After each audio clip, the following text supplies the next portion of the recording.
Hello, this is a talk for your moot entitled The Wolf's Tale, in which we're going to have a quick trip through the European myths concerning wolves, which were once spread throughout the entirety of Europe, although these days their range is much more restricted due to hunting and urbanisation and all the usual problems that impact on the survival of wildlife. Wolves did, of course, appear in the myths of Africa, of Asia, South Asia as well, but we'll focus on European myths for the sake of manageability. Just a little bit of historical background. If we go back to ancient times, truly ancient times in this case, the first known form of wolf-like creature, which you can see images on the slide there to give you a sort of a notion of what the creatures back at that point in time would have looked like. We have the dawn wolf of the Paleocene period going back 60 odd million years, much smaller than the wolves of today and rangier, thinner looking with a slightly different shaped muzzle. That in time evolved into the Tomactus of the Miocene about 20 odd million years ago, which ranged all over the continents of the time. Bearing in mind, if we go back 60 million years, let alone 20 million years, the continents were in a somewhat different format to how we have them today because of continental drift, as the continents have moved around and floodwaters submerged what once upon a time was dry land, and other pieces of land that once upon a time were under the sea have now become dry land. So our planet has shifted and turned and changed over the course of 60 odd million years. The creature most like the wolf we have today in terms of its ancestors, going back to its great umpty times over grandparent, is the timber wolf, which evolved around about 1 million years ago, is the ancestor of the wolves we have in the world today. For those of you who are fans of Tolkien, you'll be familiar with the wargs, the great big dire wolves that the orcs rode about Middle-earth, massive great things with huge slavering fangs. The image of the wargs was in no small part inspired by its skeletal remains of the dire wolf, which was a massive kind of souped up testosterone-raddled wolf from about 400,000 years ago. A thing of horror movies and nightmares, and indeed perhaps ancestral memories of the dire wolf might have fed their way through the generations into that kind of Hollywood werewolf type image, because the wolves we have in the world today certainly don't deserve the level of bad press they've gained as terrifying predators. But if we have some kind of distant ancestral memory of running into a dire wolf in a dark alley somewhere, that might have contributed to the sense of terror. In terms of worldwide spread, the areas on the map on the slide you can see there in green are places where wolves continue to be found today. Canada, parts of North America, Russia, for example, little areas of India, particularly up in the mountainous regions of India, wolves can still be found. The red areas are places where they once used to be widespread populous, but have been hunted to extinction, or their habitats so severely destroyed they've been unable to survive in those regions, and so they've had to go and move further afield in order to find places to live and food to hunt. So once upon a time, as you can see, Britain and Ireland were red. We had our own wolf supply, our own wolf population, just as the whole of Europe did at one juncture. This is beginning to change. There have been wolves spotted in the Netherlands, for example, and wolves appearing in wider areas of the Scandinavian countries than currently shown on this map here. So there are recent changes to this, as wolves are starting to return to some places at least. A few zoological facts that you might be interested in knowing, if you don't already know them, of course. The mating season for the European timber wolf, or grey wolf as we more frequently call it these days, is February to March, and that will take on a significance when we start talking about Roman mythology, which has festivals in February linked to wolves, almost certainly because that is the mating season. Once the she-wolves fall pregnant, they remain so in gestate for around about 63 days, give or take, and so their cubs tend to be born late April, early May, Beltane time, and pop into the world in litters of between 4 and 7. Now, the lifespan on the screen, that 8 to 12 years, is for wolves in the wild. Most animals in the wild don't live to even middle age, let alone old age, because of disease and illness and fighting amongst each other and road accidents and human intervention, all manner of problems which limit the lifespan of creatures in the wild.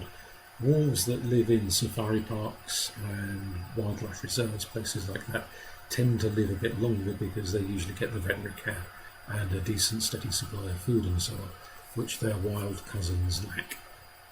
So what is lost on the one hand, freedom, is there are gains on the other hand in terms of extended health and survival. Things that perhaps wild wolves might be a little bit envious of, although I'm sure the wild wolves would not wish to lose their freedom.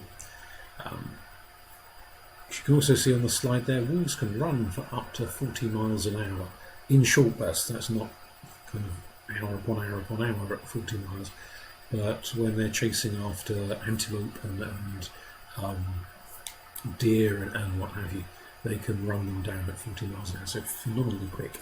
And there's a whole raft of different types of wolf found in the world today, as you can also see on the slide. Mostly what we're going to be talking about is the grey wolf, which is the common one in Europe. Speaking of which, if we begin our mythical journey in Ireland, Ireland during the Elizabethan period was known by the nickname of the Wolf Land. Shakespeare refers to it in that fashion. Mostly because there were just a hell of a lot of wolves in Ireland. I suppose that's a fairly obvious one. A common sound in Ireland, had you been walking the mountains or the valleys of Ireland, was to hear wolf song in that day and age, hear them howling to each other across the land. Later on, that was to take on another somewhat more sinister significance, the idea of Ireland as wolfland, but we'll get to that momentarily. The De Burgh were a group of ancient Irish warriors. Many of you, I'm sure, will be familiar with the Fína.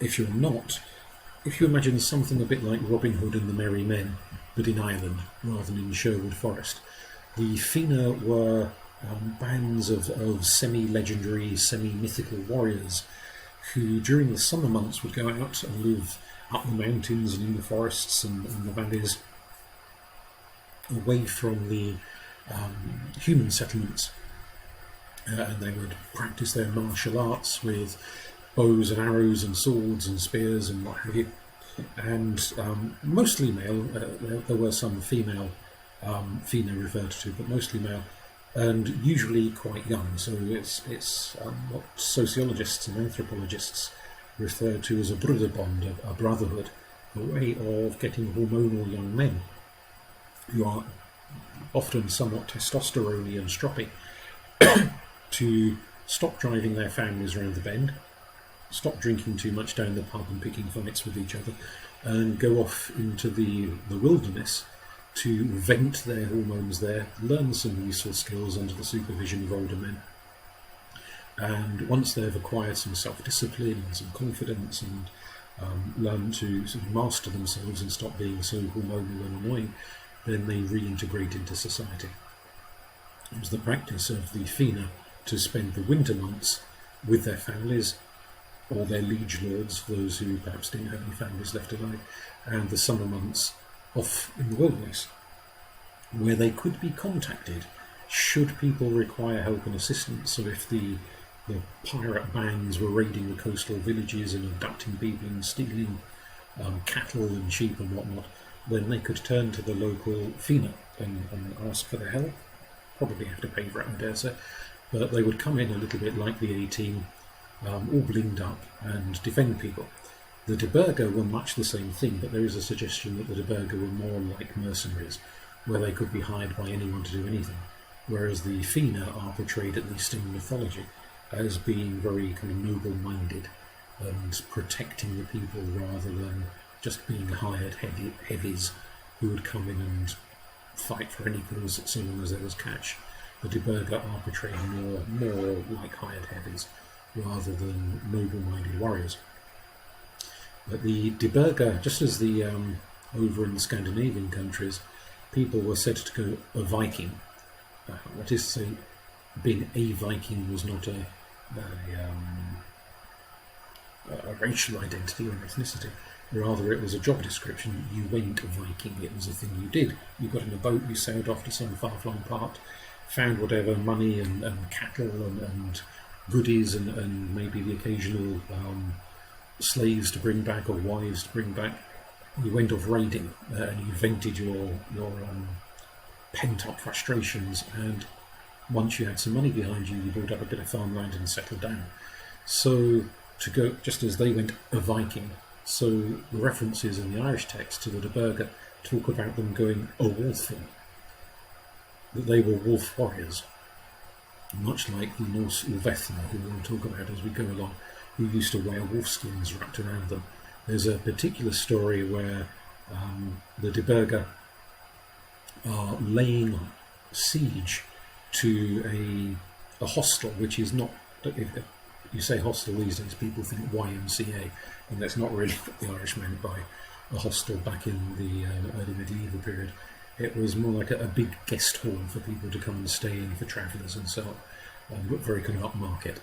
So there's a chap called Deberga who is holed up in a hostel with his warriors around him, and his enemies who have got in league with the Deberga bands locally come and besiege the hall, and for days and days and days they're going round and round the outside of the hall trying to attack and get through the fortified walls and the palisades to get at the Deberga and his men on the inside. And the story talks about the Deberga up in the hills of an evening howling like wolves, and then raiding down, swords and axes and whatnot flying, slashing at anyone. And you can imagine it late at night, it's a full moon, you know there's a band of heavily armed sociopaths about to chop you into 1,000 pieces, and they start howling and howling and howling, and then you see some huge great brawny bugger storming towards you by moonlight, draped in wolf skin capes. It must have been a truly terrifying sight. And the howling is part of that sort of psychological warfare to frighten an enemy into weakness or into submission. Much like the Romans talk about the ancient Gauls playing the carnixes, those huge, great sort of metal trumpets that are shaped rather like a letter S, and make such a racket that they were designed to scare the life out of opposing armies, so that actually they wouldn't really need to go to war. If you could terrify the opposition into holding their hands up and saying, "We want peace, we don't want war anymore," the battle could be won without shedding a drop of blood. And to some extent the howling is part of a similar kind of psychological warfare tactic. There's reference to Confaled. Confaled means he with the head of a wolf, or it could also be interpreted as the chief wolf, because head, just as the headmaster, headmistress, head means both bonds but also leader. So in Irish Gaelic, con can mean the head of an organisation or the head of a body. So it can be someone with the head of a wolf, like a werewolf, or the leader of the wolf bands. And he is cited as a warrior poet and composer of law codes, so a very learned man, not some axe-wielding psychopath, but a very, very learned man. And the two are not mutually exclusive, of course.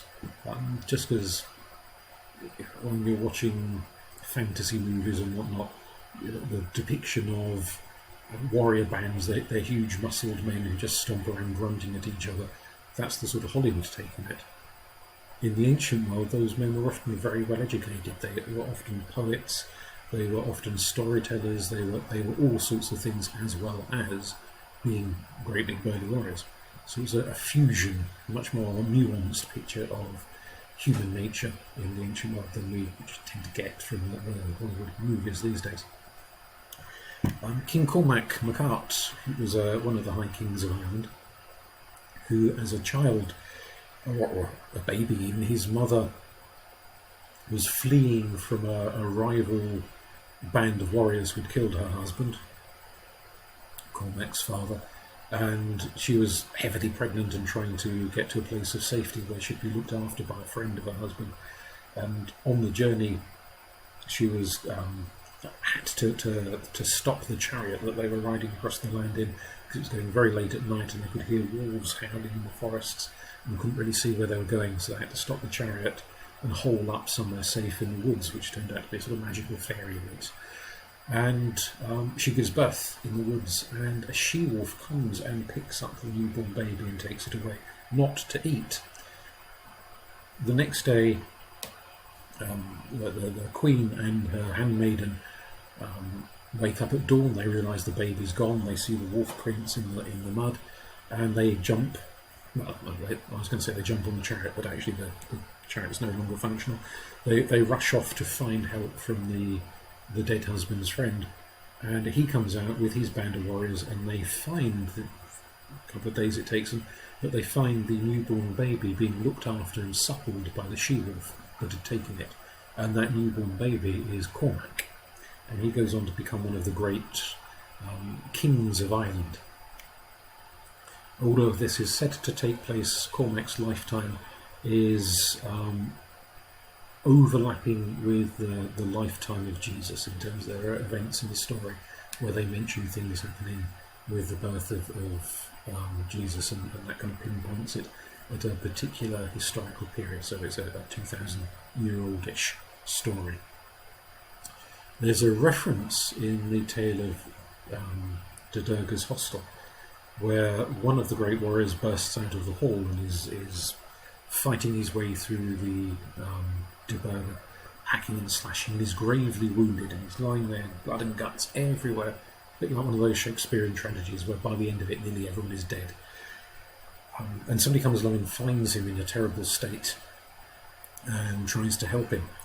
And there's a huge amount of blood gushing out of one of his wounds, and the chap who is helping the fallen warrior looks closely and says, "There's a wolf with its head buried neck deep in your flesh, gnawing away at you."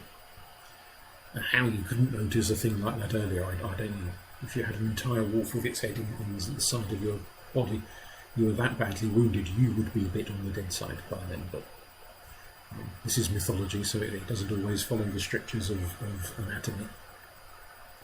And the wounded hero says, "That's not a wolf, that is an ant of the ancient earth." And so ant of the ancient earth became a poetic kenning for a wolf. And it is also kind of obviously a bit of a macho thing, a bit like that bit in Monty Python's Life of Brian, where the knight has had his arms and his legs cut off. He's going, that's not a wound, that's just a scratch. And so there's an element of that kind of, that's not a wolf, that's an ant. A bit of machismo going on there. And possibly, maybe an earlier version of the story, that warrior might have been a giant, which would explain the kind of wolf being looked at as a small thing burrowing into his side. There's the version of the story that survived, he's a normal size, but possibly there might have been an earlier version in which he was a giant, and so that might put the ratio of giant to wolf into a bit more perspective. Now, one of the leaders of the Fiann is Finn McCall, the great hunter, warrior, druid, sage of Ireland. And he has a grandson called Phelan, which means the little wolf cub. And so wolf imagery once again creeps into the names of the characters. Finn himself is more heavily associated with deer. So from the grandfather who is the deer to the grandson who is the wolf, that could be indicative of a transition of tribal totems, of as you've got generations of people marrying in and out different families, so maybe the totem of the grandfather was the stag and the totem of the grandson, the tribal emblem was the wolf. Or possibly this is a metaphor for the changing of seasons, the stag of summer to the wolf of winter, perhaps. There's different ways of understanding that one. Conall Cannach is often depicted in company with wolves and he is another great friend, great hero, friend of Cuchulainn, the great warrior of Ulster, and appears in many of the battles. Cannach means antlered one, which also links him to Cernunnos, the image on the Gundestruck cauldron, which might be Cernunnos, although there is some historical dispute as to exactly who that figure sitting cross-legged with antlers depicted on the side of the cauldron actually is, as well as having antlers, is surrounded by lots of different animals, including a wolf. And so again, there may be a connection between the stag god and the wolf, as well as various other animals. The Morrigan takes the shape of a she-wolf when she is fighting against Cuchulainn, who has previously been much loved by her and admired by her, but she comes to him at a critical juncture in his story and offers him her affections, who are Mrs., and her support, and he is a little bit macho, and he says, "Oh, I can deal with this myself, I don't need you." Never a wise thing to say to a goddess. If you ever get the offer from a goddess, it's probably better just to take it and say thank you very much. Because Morrigan is rather miffed that he has rejected her offers of help and various other things that she's offered him. And so later in the story she comes back and sets about him, and there's a scene towards the end of Cuchulainn's life where she is changing shape, and one of the shapes she takes on is that of a she-wolf. So she sees various other animals as well, as she attacks him like an eel, wrapping around his legs, for example, giant tripping up as he stands in the stream. But she also takes the form of a she-wolf and has a nibble on him. A bit more than a nibble, but so the wolf is one of her creatures too, one of the shapes she takes. There's a later story told of Ossory, one of the counties in Ireland. The story is told by Giraldus Cambrensis, who's a Welsh writer, Bishop Gerald, who, well, he was living in Wales at the time he wrote, and was a bishop of Wales at the time he wrote one of his texts. And he talks about a missionary, who the missionary is never given a name, just some monk, some missionary, who was packed off to Ireland to go and convert the Irish. Now, we're talking around about 12th century here, so despite the fact that you've had St Patrick and St Bridget and a variety of others, and Ireland being mostly Catholic, the fact they were still sending missionaries over in Giraldus Cambrensis' lifetime suggests that there were still plenty of kind of hold out villages and communities, maybe in the more isolated rural areas, that had remained steadfastly pagan. Or maybe they'd gone Christian for a while and then thought, "So this became the soldiers," and gone back to being pagan. And so they were having to send further missionaries out to try and convert them. But one of these missionaries is packed off to Ossory, and on his travels he's going by foot. A wolf approaches him on the road in the middle of nowhere, and he's obviously quite frightened, understandably so. But this wolf suddenly starts speaking to him in Irish. As a wolf with the power of human speech. And the wolf says to him, "My wife," the wolf is a man, "my wife is very, very ill. Could you come and give her last rites?" And the monk obviously is a bit thrown by it, in talking wolves, very off-putting.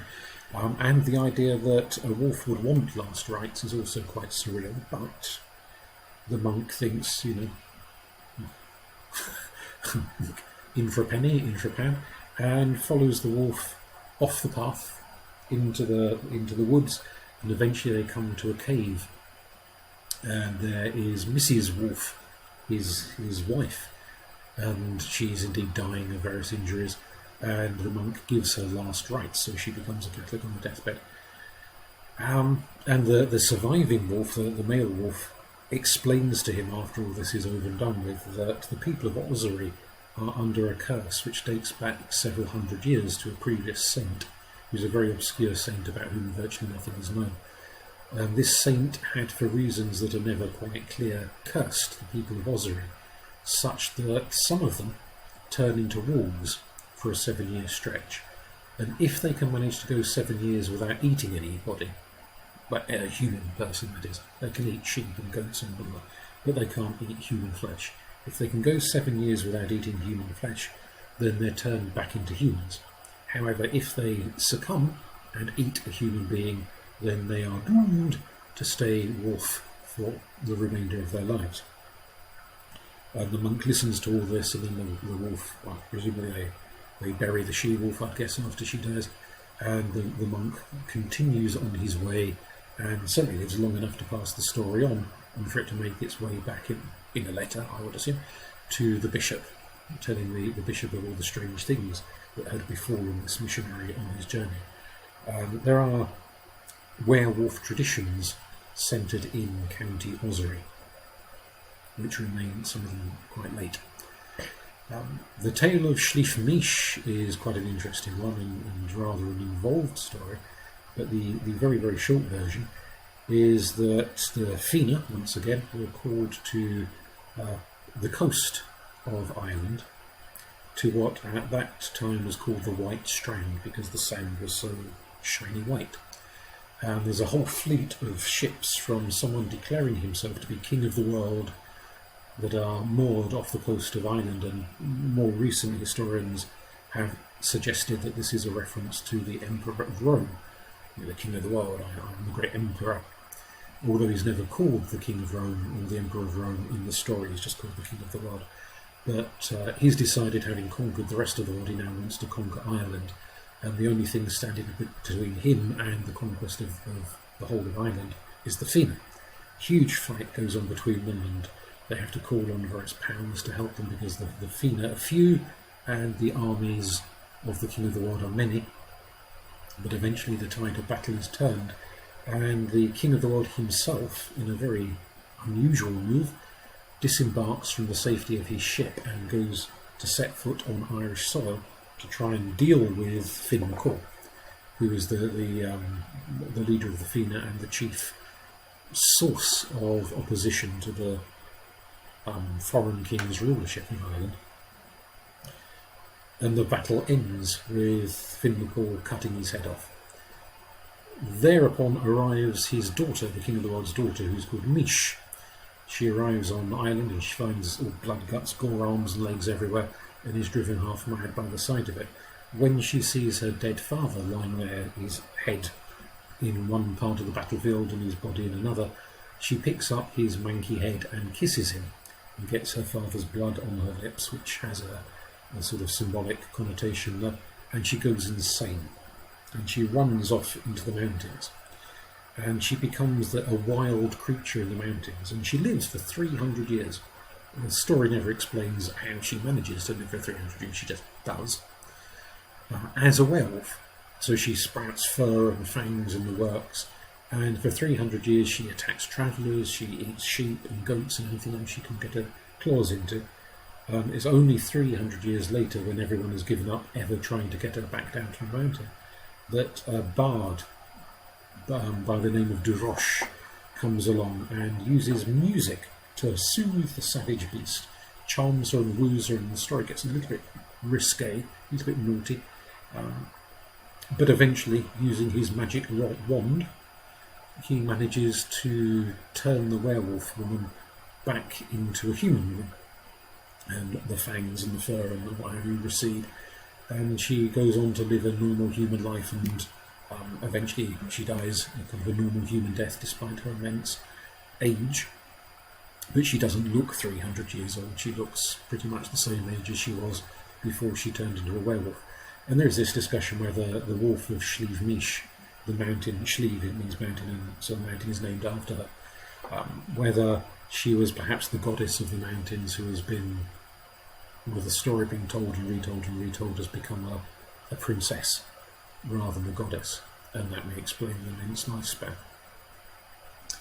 But yes, so you've got a female werewolf living up Schlief-Misch, and there's the tale of Clochan Eye, which involves 3 female werewolves who are all sisters, who emerge at Samhain from the cave of Clochan in Roscommon and eat everything in sight. And they've been doing this for 3 days and, well, 3 nights at any rate, over the Samhain period since years and years and years earlier. and everyone who's tried to stop them has been eaten, until once again a musician, a bard, comes along,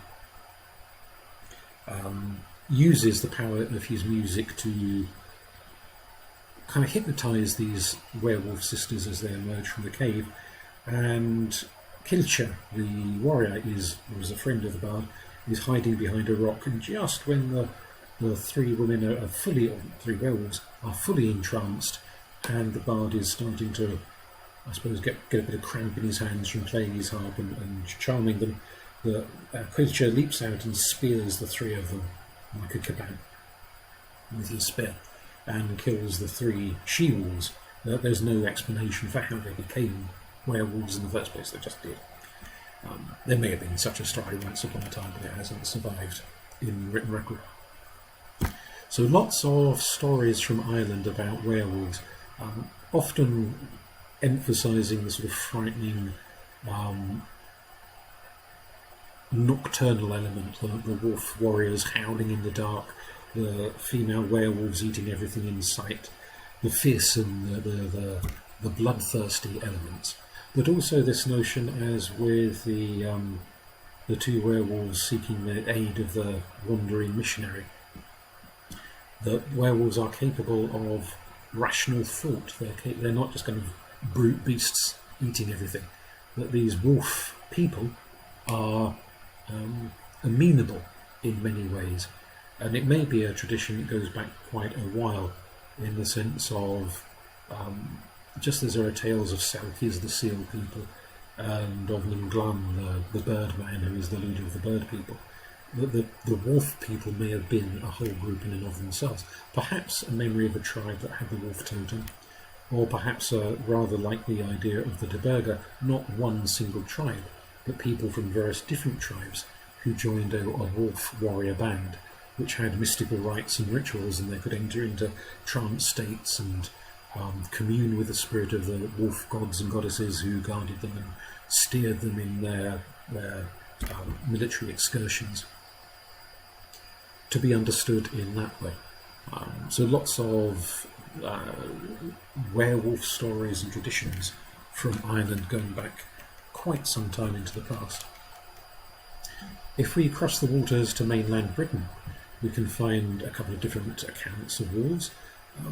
In the Welsh stories and tales,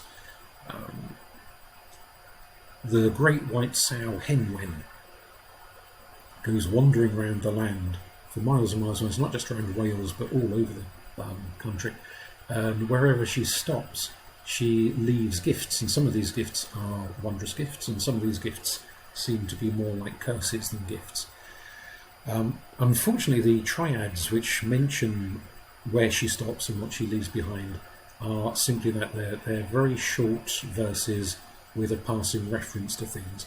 Now, it's assumed that at some juncture there must have been stories associated with this, and these triads were used more as a sort of a jog to memory for storytellers and bards and singers and so on, to know the story that went with each of the elements.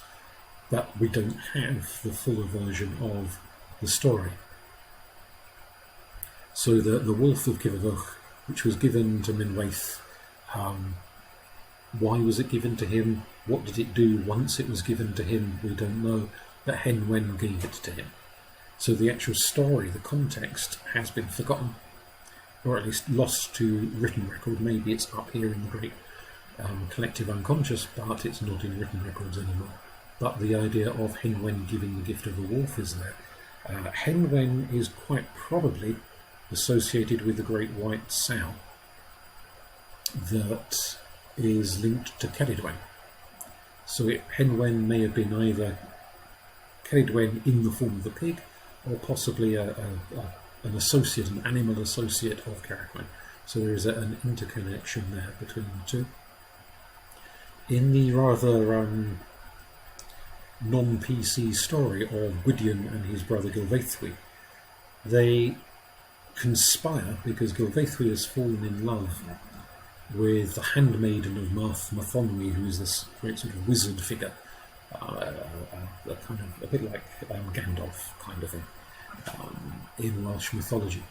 His handmaiden Goan must be a virgin, Now that can be understood in the Christian sense of a woman who's never had sex, but it can also be understood in the maybe the more old-fashioned sense that she'd never had children, and she was contained in and of herself and devoted to Marth as his servant, his handmaid, his helper. The tradition is that whenever he was in court, sitting in his throne, he was not allowed to put his feet on the ground in case his power dispersed.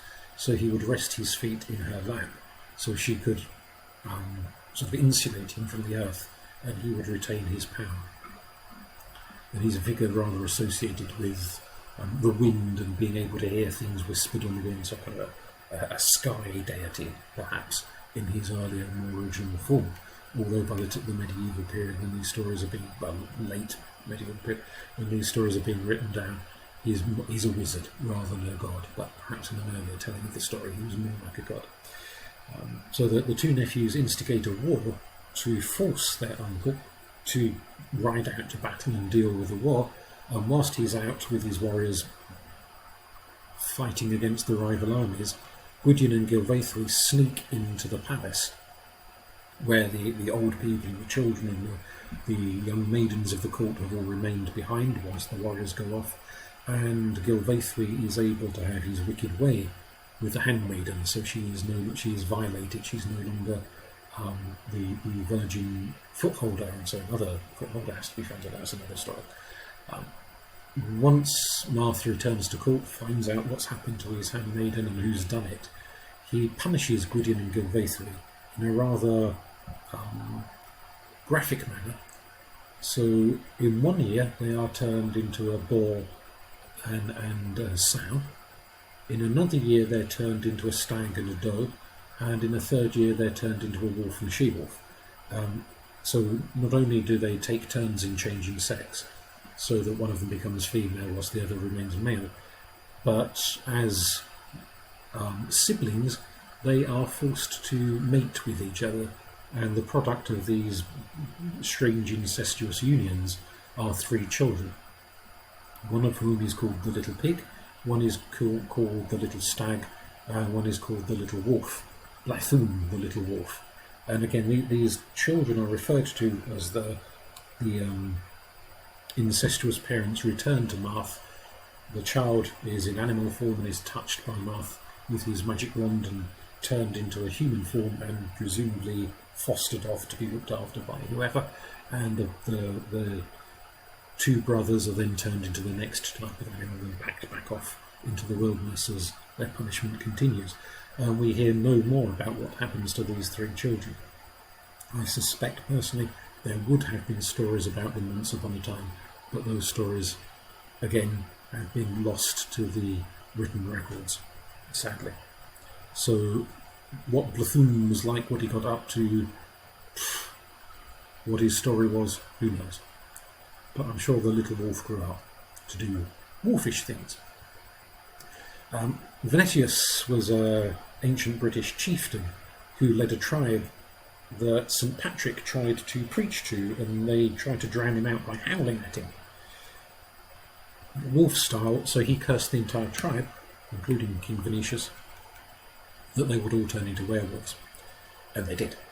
And what became of them after that, we have no idea, because it just says Patrick turned them all into werewolves and they stomped off in half. And we don't get any kind of follow-up to that story, which is a shame. Wolf hunting was a common practice throughout mainland Britain, as it was in many, many, many other parts of the world.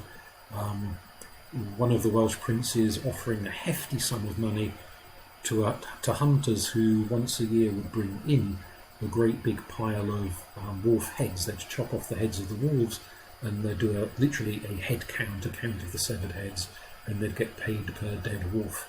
And presumably they'd use the fur for making clothing, and probably ate the meat and did things with the bones as well.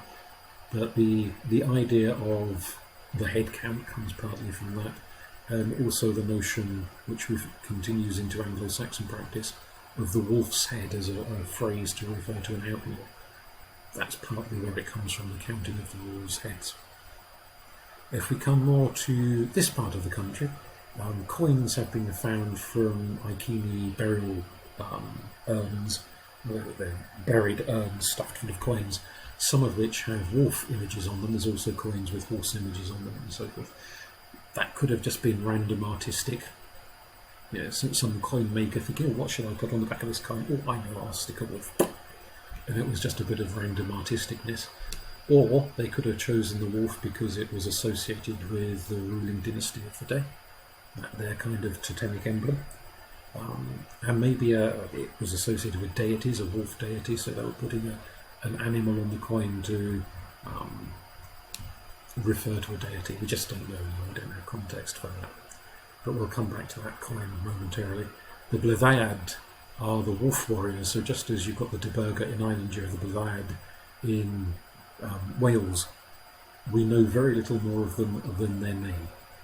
So they were presumably very, very similar to the Diburga, perhaps dressed up in wolf skins, perhaps engaging in wolf-related rituals to work themselves up into battle frenzies, perhaps worshipping a wolf god or goddess. I just don't know. Merlin is associated, during his madness when he went off to live in the woods, talked to his pet pig and talked to a friendly wolf, so the wolf was his guardian there. The Cailleach up in Scotland, she also appears throughout Ireland as a Gaelic deity, but in Scotland she is served by 8 hags who every winter ride about spreading snow and ice and blizzard conditions, and they ride on the back of wolves. So these 8 hags ride the 8 wolves. She is the Cailleach is the guardian of the wolves during the winter. Now, having mentioned the coins, that's on the slide there, a picture of the coins, one side with the wolf, the other side with various surreal images that are a bit hard to interpret. There's a Suffolk link, or several Suffolk links actually, to wolves that I want to draw to your attention. So the coins we've mentioned. Obviously, if you go to Sutton Hoo, you've got the belt buckle, which features a figure, a male figure in the middle, almost certainly Odin. I suppose it's technically possible it might be somebody else, but almost certainly Odin, with a wolf either side of him, which is Geirkin Frey, his 2 loyal guardian wolves. And the founder of the dynasty, the last of whose members, well, not quite the last, but the very near towards the end of whose membership, King Redwald comes, who's buried at Sutton, was founded by Woofa, which means the little wolf. So he was an ancestor of King Redwald. So the whole royal dynasty, that royal house, are the House of Woofa, the House of the Wolf. And the very last member of the dynasty, who is known to have held royal position, there could of course be a few illegitimate members here, there and everywhere, as is the way of things, but the last legitimate heir of the Wolfa dynasty was King Edmund. And as we all know from the story of Bury St Edmunds, he was set upon by the great heathen army, dragged off into the woods. They tied him to a tree and used him as a pincushion with the arrows in a bid supposedly to get him to renounce his Christian faith.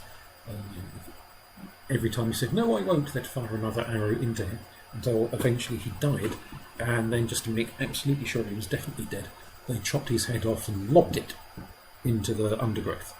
And then one of his loyal followers came along some time later, we don't know quite how long later, but a bit later. One of his loyal followers came along and they found the body with the arrow stuck in it and were presumably quite grieved, and then wanted to find the king's head in order that he could be buried intact. And was searching and searching and searching when he heard this soldier, someone shouting in Latin, "Hic, hic, hic," which in Latin means "here, here, over here, mate, over here." And he tracked the source of the shouting down and found a wolf talking to him in Latin, standing guard over the king's severed head. Hence the other photograph you've got on the slide there, which is from the cathedral. And so we get the image of the wolf as the guardian of the king's head, so that the dynasty of Woofa, of Little Wolf, ended with a talking wolf guarding the chopped off bonds of the last legitimate heir of that line. You can read that in terms of the Christian traditions, quite obviously the martyred Christian king, or you can read that in terms of ancient pagan traditions of totemage, sort of made-up word on the spot, of the power of the guardian wolf spirit of that bloodline, protecting from first to last. Alpha to Omega. Another bit of Christian imagery there for you.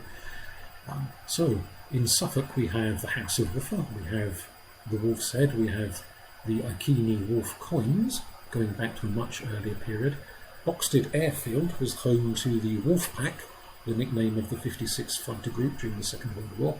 And if you journey out to Shotley Peninsula, you'll find a lot of family graves going back quite some stretch of time of the Vidaloo family who came over with the Norman invasion.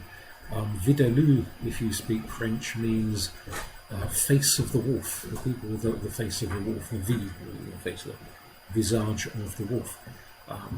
Sheer coincidence, perhaps, or something a bit deeper.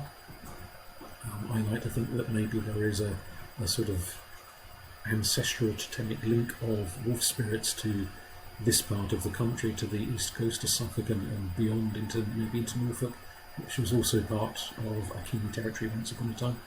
But it's a lot of wolf imagery for a part of the country that hasn't had wolves in it for hundreds and hundreds of years, since actual wolves roamed this part of the land. But all of this kind of folkloric imagery is interesting and worth being aware of, I think. In terms of Norse and Saxon stories and imagery, Fenrir is the child of Loki from one of his many strange and extravagant associations. Fenrir, the vast giant wolf, is so enormous he can consume half the known world, and tradition has it that come Armageddon, what the Christians call Armageddon, what the Norse traditions call Ragnarok. There is this argument, is Ragnarok a genuine ancient Nordic tradition, or was this a kind of a consequence of the interaction with Christianity, and that because Christians had Armageddon, then people felt there ought to be something similar in Nordic traditions, and was Ragnarok a rather late introduction? That's an argument that goes on within both historical and folkloric circles. But the tradition is that once Fenrir was tricked into being chained up because the ancient prophecy said he would one day eat the universe, and so the gods tried to have him chained up way ahead of time. And they went through all of the palaver of getting the dwarves to make an unbreakable chain, which is an entire story in and of itself. And Fenrir would only allow them to wrap the chain around him, which was a tiny little delicate thing, and he sensed this would be a trick. So he said, you can only wrap the chain around me if one of you is brave enough to put your hand in my mouth whilst the chain is being wrapped. And of course the only person brave enough to do it was Chew, or Tia, depending on how you want to pronounce it. And as soon as the chain was pulled tight and Fenrir realised he could never get free, he bit the hand off the one brave god who put his hand in his mouth.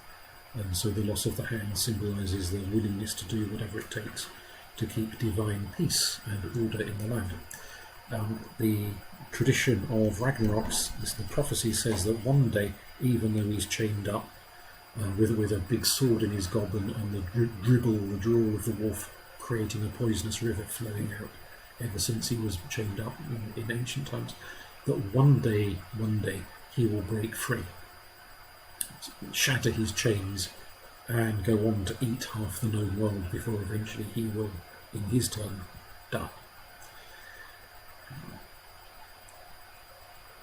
Going back 1,000 odd years, Christians claimed that Ragnarok had already happened, that Ragnarok was the prophecy of the death of the pagan gods, which they said came about with Christ coming into the world. But of course many pagans in the ancient world, just as many heathens in modern times, say absolutely no. The gods are still very much there. Ragnarok has not happened yet.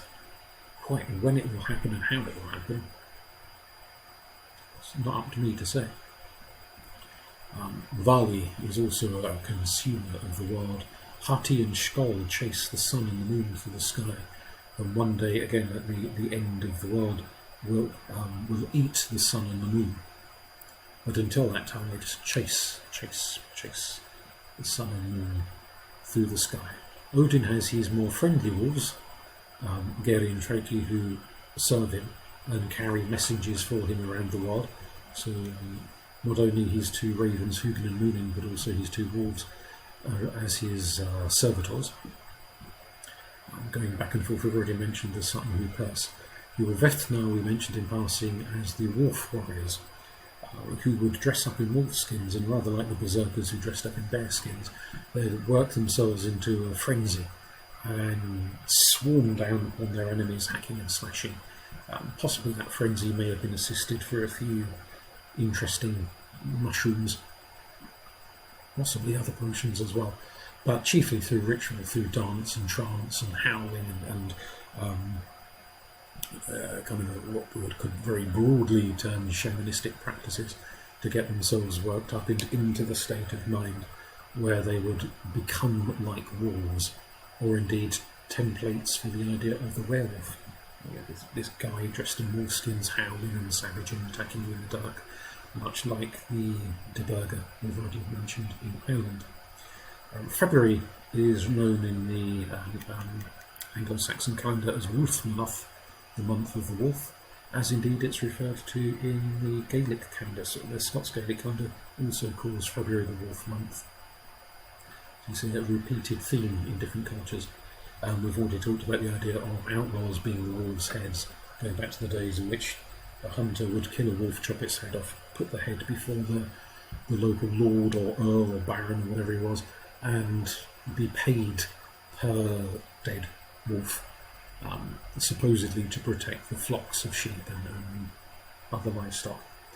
There's a much nicer later medieval story and tradition of the corn wolf, who, when the corn is green and it looks like there's something moving in the corn but you can't see anything, the wind, that's actually the wolf of the corn, this kind of magical wolf dancing and frolicking in the corn. And there is the tradition that with the final sheath at harvest time, the final sheath that's cut down of the corn, it should be saved and then plaited into the corn wolf shape, sort of like a corn dolly, but wolf-shaped, and then that is hung up over the winter months until it's sowing season again and it's ploughed back into the earth. If you ever do catch a glimpse of the corn wolf, he's meant to be a green-furred wolf rather than the more usual kind of grey-furred wolf. Crossing over into the wonderful realms of Greece, which one day I'd like to go to if I can manage to cope with the heat. Struggle being ginger, heat is a bit off-putting. In Arcadia, which is quite a harsh, dry area of Greece, we've got the idea in people who are Arcadian poetry and Arcadian art. Arcady is this kind of lovely, frolicking, beautiful place. It's actually quite a harsh area of Greece to live in, not an easy place to survive in, especially in ancient times.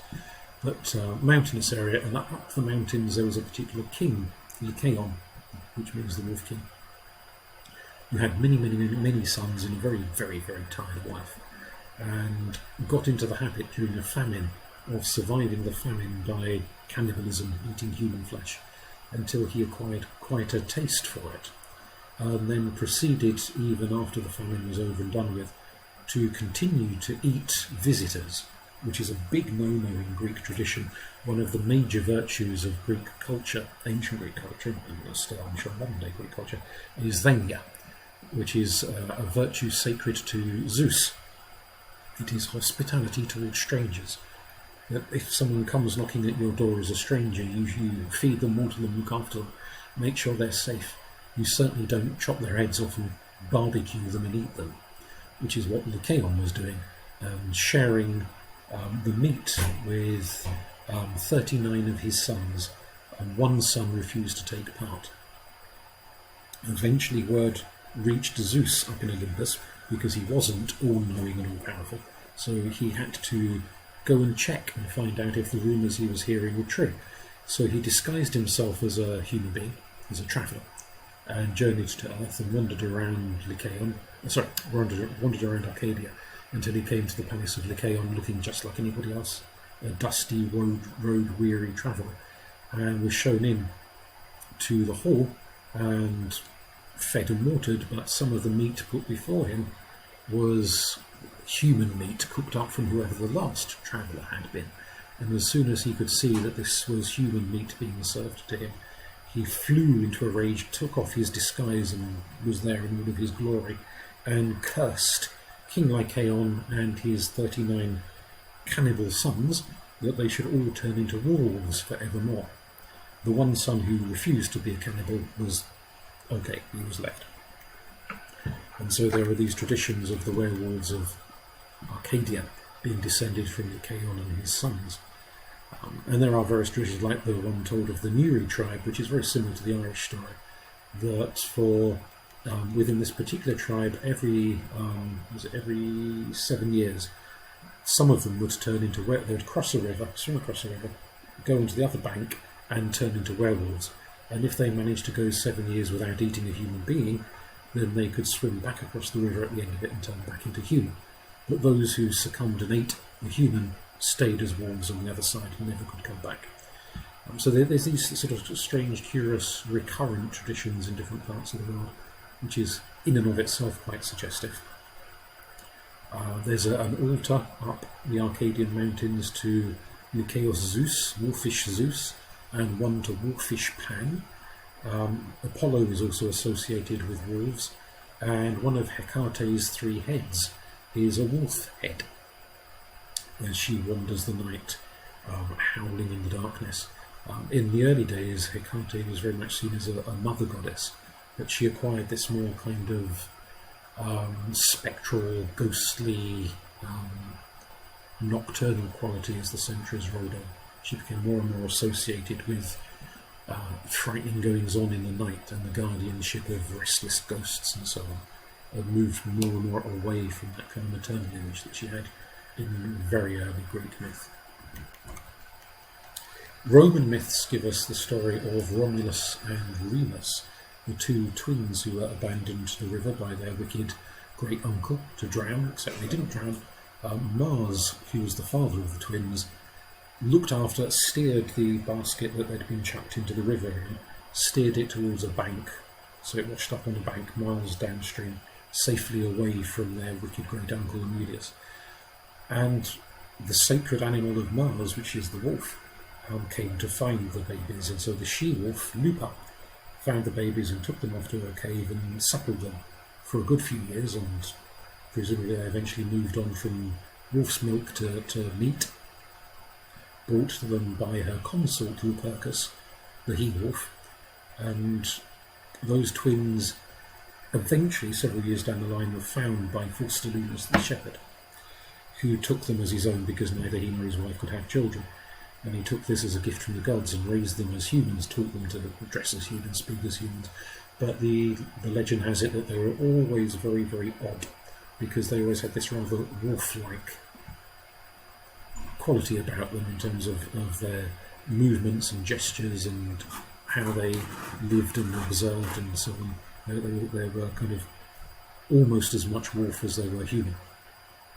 And so the she-wolf was the patroness of Rome. She was the surrogate mother of the twins who had enabled them to survive to manhood and to found Rome in due course, named after Romulus. The French city of Reims is named after Remus. Once they'd become adults and gotten rid of their wicked great uncle and put their grandfather back on the throne, he was only there for a few years because he was a very old man, and died peacefully in his bed, and then they jointly inherited the throne between them. They went and found the cave of the she-wolf, tracked it down, and obviously by that time the she-wolf and her consort had been long since dead. So they found the bones of the she-wolf, and that cave became the Lupercus, the Lupercal rather, which means the wolf's cave, where Lupa and Lupercus had dwelt. And it became a shrine, a huge big Roman shrine, place of pilgrimage. There's a fig tree growing outside it, and the whole tradition of the Lupercalia, which takes place on the 15th of February, mating season for the wolves, you'll remember, from an earlier slide, became instituted, and even by the time of the Roman Republic, when people were describing the rituals of the Lupercalia, they said even then, this ritual is so ancient, none of us knows when it started or quite how or why it started. So there were certain features of things that were done in the ritual, and even the Romans themselves had no real idea why they did them, what the specific detail and kind of meaning of these rituals were. They're just doing them because their parents, grandparents, great-grandparents back to the year dot had been doing them, so they maintained the tradition, even though they could no longer remember the origins of those traditions. The Lupercalia was eventually banned by one of the popes. Some people tried to link it to St. Valentine's Day, which didn't come onto the calendar until several hundred years after the Pope in question banned Lupercalia, so it's a bit of a stretch to link those two events together. The Roman god Faunus, who is very similar to the Greek god Pan, was also associated with the wolf. And there is a kind of an overlap into Gaulish myth, where in Roman myth, Disparta, the father death, is associated with the wolf. And Caesar, when he was writing the conquest of Gaul, which was his literary account of how he conquered Gaul, said he'd spoken to at least one druid, Iviliacus, and probably others, and was recording elements of Gaulish religion, the beliefs of the druids of Gaul. He said there's a number of major gods in Gaul. Didn't name them, but he said this one is like Minerva, and this one is like this god, and this one is like that god. One of them he compared to Disparta, and he said there is a god in Gaul from whom all of the people of Gaul claim descent, like the ancient father figure. And so this god is like our god Disparta. So he never actually said what the Gaulish name was, just said he's like our Roman god Disparta, father death. So possibly he was a god of the dead, god of Lenderod, from whom the Gauls claim descent. And that has led to speculation by more modern day pagans that could Cernunnos have been a god of the underworld from whom the Gauls claim descent. Or somebody, a figure, for example, like Dome in Irish mythology, who is the first mortal man to die in Ireland. There are other deaths earlier, but they're not really of humans, they're of these more supernatural beings. When humanity arrives in Ireland, Dome falls off a ship and drowns, and his body is interred on a rocky little island, Techdoon, which is named after him. And the tradition has it that when people die, their souls go to Techdoon as a sort of waiting room before they go on to whatever the next stage is for them. As a god of the dead, some figure like him, perhaps? Could well be. Petronius writes a story which is the earliest known account of werewolf magic. It's a small snippet in a much bigger tale of two people who are walking late at night, two men walking late at night, returning home from various shindigs that they've been at, and it's a full moon. And one of these men says to the other one, "Look, I need to stop and do something. Will you wait?" And the other guy says yes, probably think he's just going to have a pee or something. As he watches, the first man strips buck naked, folds his clothes up, puts them in a little heap, stands on the clothes, and then, this is no mean feat if you can do it, pisses whilst spinning in a circle. So he creates a circle of urine around, not on his clothes, but around his clothes, kind of marks a magic circle out of pee. Whereupon he then gets off, jumps off the clothes out of the circle, turns into a wolf and runs into the night, and is gone.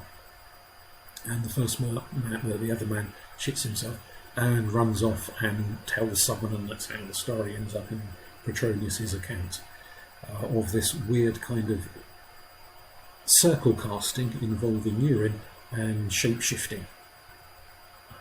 Unfortunately, the story doesn't go into any more detail than that, but a curious example of the presence of wolves in Roman myth. Baltic and Slavic myth is very involved, and unfortunately I struggle with the language and knowing how to pronounce the languages in the plural, knowing how to pronounce some of these terms. But the great Lithuanian city of Vilnius is said to have been founded by a duke long time ago, who awoke from a vision and saw a giant iron grey wolf, and followed the iron grey wolf. After this visionary dream, he followed the wolf, and eventually they crested a hill, and the wolf sort of looked down the hill and raised a paw and gestured or whatever he did, and said, "Down there!" And the dream had been of a figure telling him, when you awake, follow the figure you see, and where the figure leads you to, that is where you must found a great city. And so the Iron Wolf leads the Duke to this, what was just a valley at the time, and that was where the Duke went on to build the very first settlement that one day, hundreds of years later, would turn into the city of Vilnius.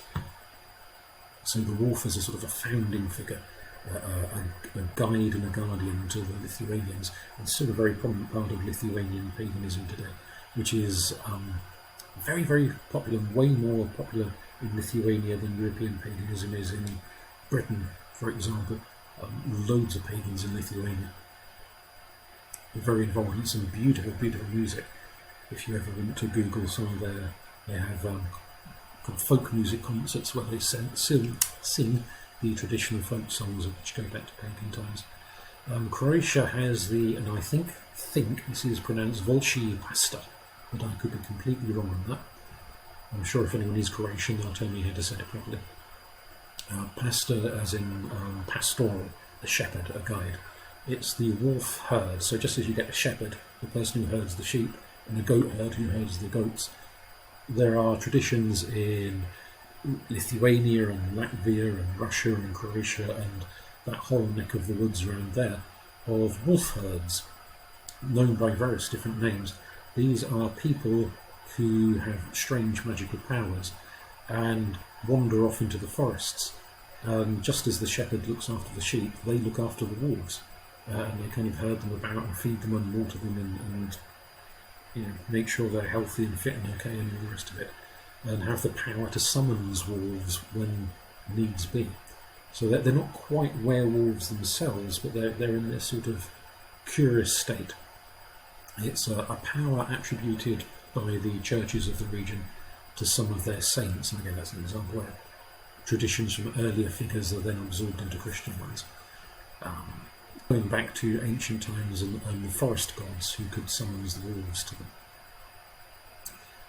On the Bulgarian calendar, you've got Trivonsi in early February, very much like Lupercalia, and a whole week in November. It's 14th to the 21st of November. The Volci Praznitsi, the Wolf Days. The tradition is that during that week, very wicked people stay locked up indoors for their own good, because if they leave the house and go out in public, the wolves will get them, round them up and get them. So the wolves, rather than scary wolves frightening the hell out of people in other traditions, these wolves track down wicked people and gobble them up, take them away to be, in the Christian context, punished in hell. Perhaps earlier on it was mainly a case of just eating them, but they rid the world of the wicked and the awful. A little bit like the Egyptian story of Sekhmet eating all of the wicked, awful people in Egypt. I don't know how, I've never been to Bulgaria, so I've no idea how seriously this is taken these days, whether people who are a bit dodgy do get very, very nervous during that week and stay indoors, or it's treated more as a bit of whimsy. I don't know, but that's a tradition, and I rather like the idea of wolves eating horrible people. The Leshiai are, for those of you who again like Tolkien, the Ents, the great big walking tree people who look after the forest, the tree heads, are inspired or were inspired to Tolkien by the idea of the Leshiai. These huge forest giants who are basically like walking trees, who meander around the forests and generally are quite friendly to people, especially lost children. Not so much friendly to horrible people, but if you're polite and nice to them and you're lost in the forest, they will look after you. There's similar stories in Scotland of the Gilly Doo, the dark boys, who are these rather ent-like figures in Scottish tradition that again often look after lost children and help them return them to their families. But the Leshiai also look after the wolves as well as lost travellers. So they're not wolves themselves, but they look after the wolves of the forest. Getting towards the end now, so talk about lycanthropy being a werewolf, that we've touched on little bits as we go along already. Lots and lots of werewolf traditions all over Europe and in many, many other parts of the world as well.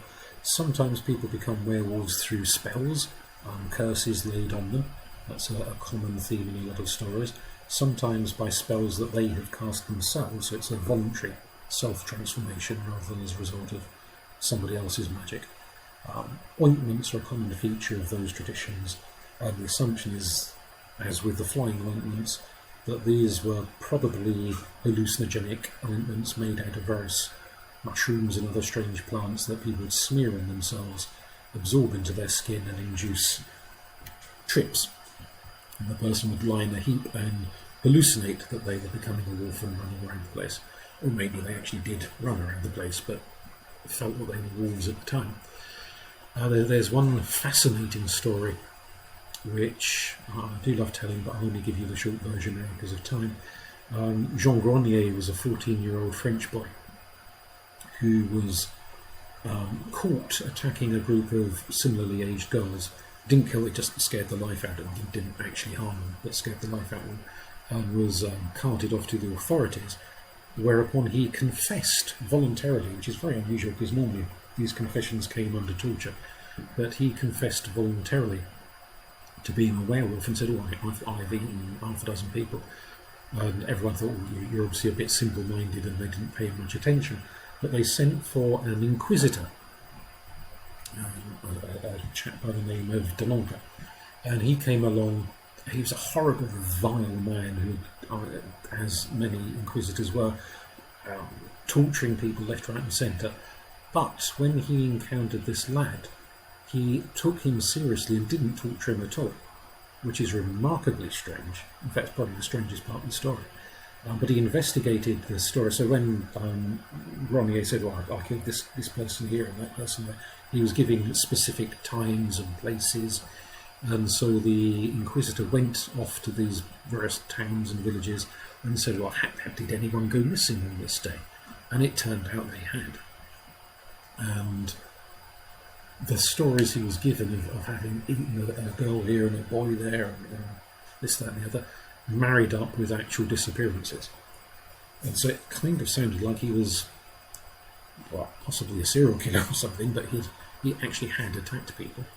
And the story he volunteered to the Inquisitor was that a few years earlier, when he was younger, he was a shepherd, and another shepherd had invited him to attend a gathering in the forest, and they'd gone on this long journey very, very deep into the forest till they came to a clearing, and there were a bunch of other men there. He didn't recognise any of them, and they stood around waiting for a bit, and then a man dressed all in black, riding on a black horse, entered into the clearing and said various things to the men that were gathered there, and gave to each of them a little jar of ointment with instructions to use it very, very sparingly, and then he rode off again. And this man he refers to as the Master of the Forest, which has a very kind of pagan flavour to it as a title. And of course the man in black has all sorts of connotations as well, both to Christians as well as to pagans. So all the men in the forest then dispersed and say he had no idea who the rest of them were. They just all went off to back wherever they came from.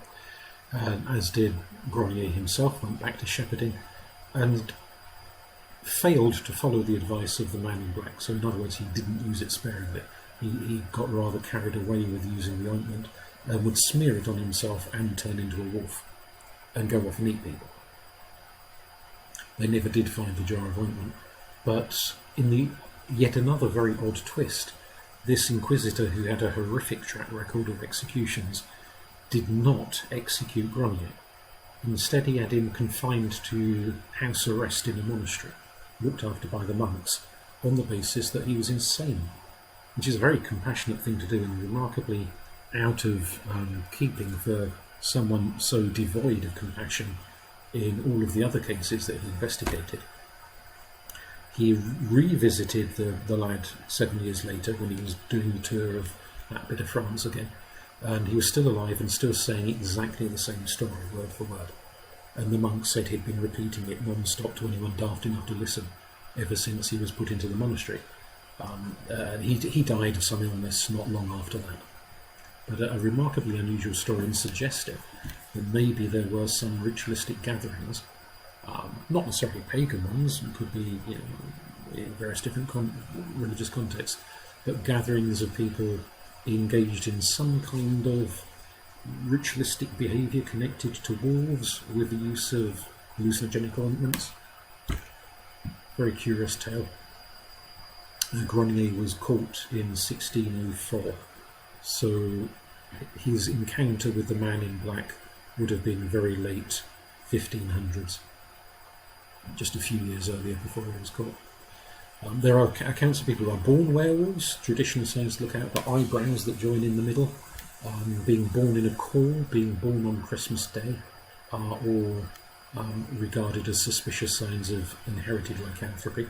And of course the tradition of getting bitten by a werewolf and surviving means that you are then infected with werewolfery, which could be a memory of things like rabies, but may also be a memory of other things. The silver bullets tradition is more of a Hollywood thing, but there are some traditions that other objects, not bullets so much, but things made out of silver, like knives and walking stick, the heads of a walking stick, where silver has been used as a weapon against werewolves in some relatively late stories, but certainly much more popularised by Hollywood than it appears as a significant issue in folk tales and legends and traditions. The more rationally minded have attempted to explain lycanthropy as being down to various diseases. Hypertrichosis results in people being incredibly hairy all over their bodies, and there's some photographs of a Spanish aristocratic family who had hypertrichosis, who, to be honest, look rather more like poodles than they do wolves. But it's a possible explanation. Porphyria, which results in loss of digits and all sorts of horrible problems in the body, might make the hands look a bit like paws.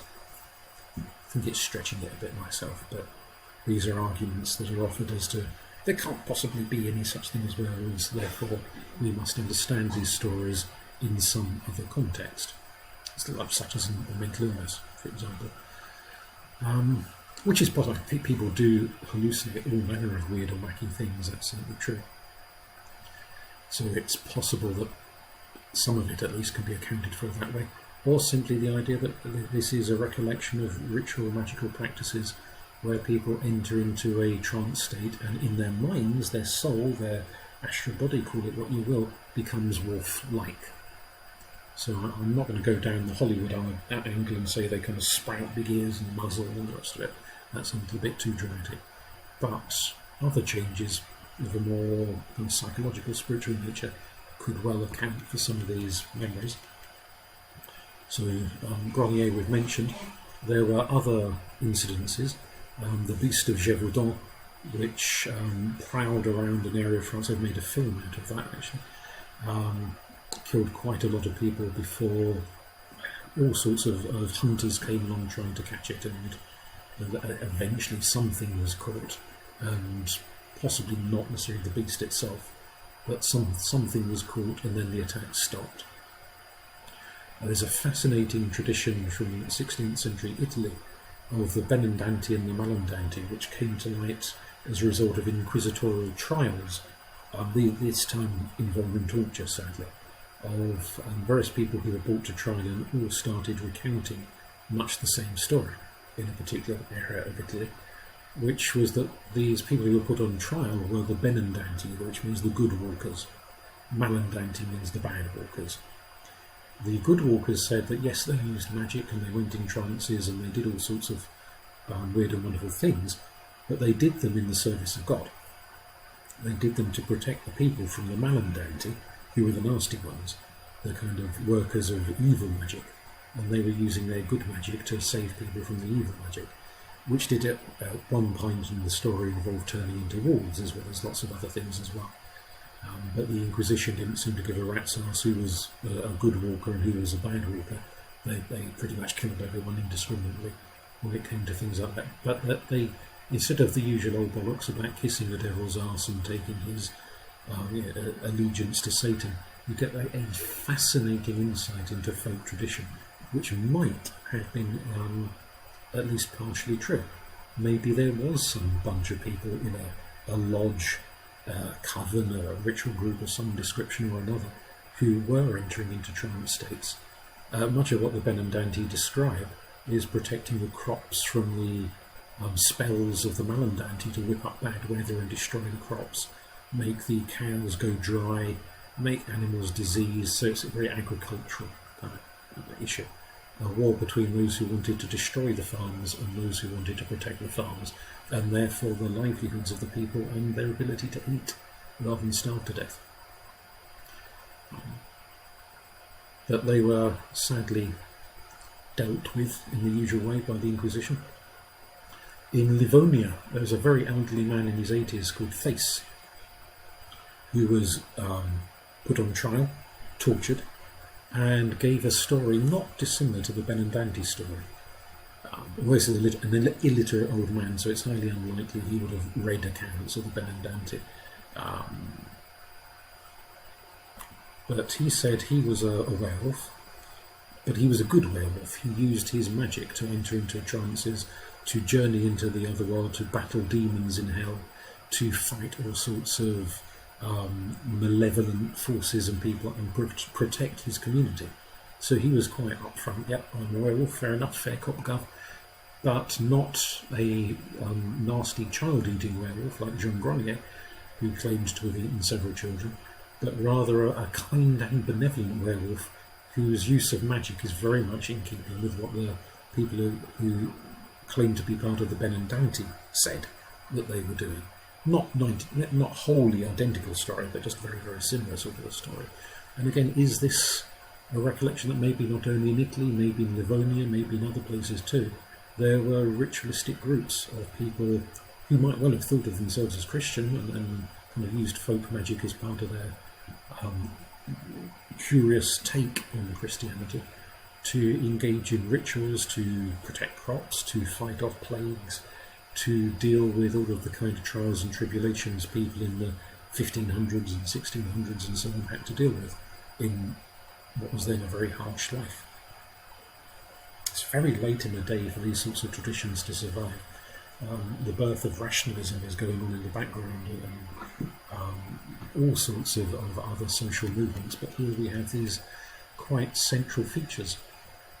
And whilst obviously a lot of modern pagans are very keen on witch trials, in some parts of the world there were more werewolf trials than witch trials. More people accused of being werewolves than accused of being witches. Interesting just to think what might have been going on. Which brings us pretty much to the end. I hope I've not talked too long. We're almost at an hour and a half. These are just some website links if you're interested in things like the Born Free Foundation, which helps a whole raft of animals around the world that are endangered, including wolves. The Anglian Wolf Society is it looks after ex-zoo wolves, and I don't know if they still do, but they certainly were until recently. If you were a paid-up member, allowing people to go and walk alongside the wolves with the keepers who were obviously fully trained up to look after the wolves and just kind of spend time at a slight distance from the wolves, but as close as you're ever likely to get to them in this country at the moment. The UK Wolf Conservation Trust used to do the same, but they've now they still have their wolves now, but they've retired them from engagement with the public, so you can no longer go on walks with the wolves at Reading, which is where the UK Wolf Conservation Trust is based. Those other organisations you might want to find out about, and if you're interested in learning more about wolves and helping support wolf conservation, want to engage with them at a charitable level if you don't already. But that brings us to the end. So if you do have any questions, if you want to email them across, not email them across, put them on the the Facebook section of your Facebook page, and click my name into it, then I'll know that you're posted, and I'll read your questions or comments, feedback, whatever, and answer accordingly. But hope you enjoy your moot, and hopefully maybe next year, all things being well, I might be able to come up and see you in person, depending on how things go, obviously with the state of the world. But it'd be nice to hear what your interest in wolves is, if for those of you who have one, and take it from there. Take care. Bye-bye.